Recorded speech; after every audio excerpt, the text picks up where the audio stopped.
Hi everyone! So guys, kain tayo ng tom yum. Yung tom yum ko guys, ako lang ang gumawa.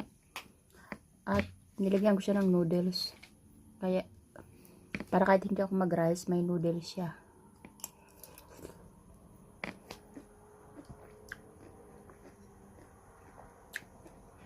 May carrots.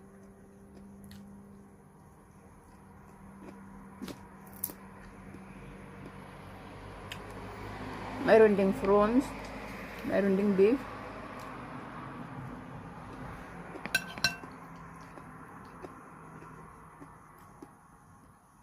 Tapos guys, may nilagyan ko rin siya ng mushroom.